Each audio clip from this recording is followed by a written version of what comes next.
So my favorite place, okay, now this is, you gotta watch your head. If you hit your head on one of these metal beams, it's gonna hurt. This is my favorite place right here. There's the downtown area. When Dennis Hayes, who's the CEO of the Bullit Foundation, talked to 7 different real estate developers before they built this building, and all 7 said it was impossible to build a 6-story building that was powered entirely by the sun in Seattle. We produced about 30% more energy over that 10-year period than we've used for all purposes just from these solar panels right here. But they can't say it's impossible anymore. The rainwater that falls on the roof, and we treat it and clean it, and we make very clean, drinkable water for all purposes in the building. These are the inverters, so energy comes off the solar panels as a direct current. The rain falls on the roof of the Bullit Center. It drips down and is, stored in the basement.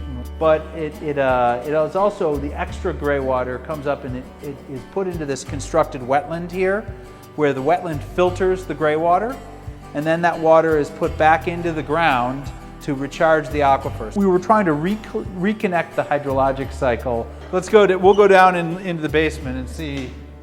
This is where the water system is. The rainwater falls on the roof. It goes down those downspouts that I pointed. Behind this plywood wall is about a 50,000 gallon cistern.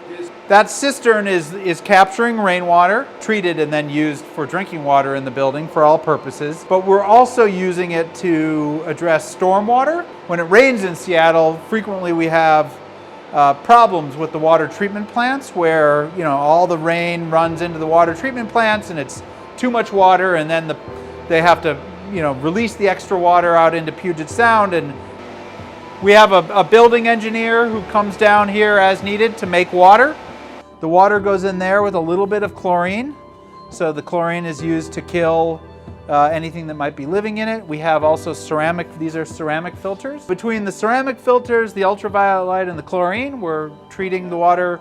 Actually, any one of those would probably create safe drinking water, but we also test the water regularly, and we have to submit it to the regulators to show that the water is safe. But then that clean drinking water goes into this day-use tank.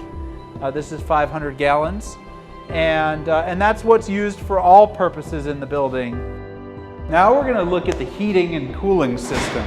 We're very excited because typically their work is hidden away, and we wanted to show the world. I was saying we have a radiant heating and cooling system.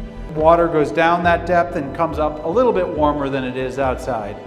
And then we use this side of the room, heats the water to about 90 degrees, and then that's what gets circulated through the floor to heat it. In the summer, we kind of go in the other direction. We put the heat into the ground, and then the water comes up cooler at about 50 degrees. The building was designed to withstand a 9.0 on the Richter scale, which is a really big catastrophic earthquake.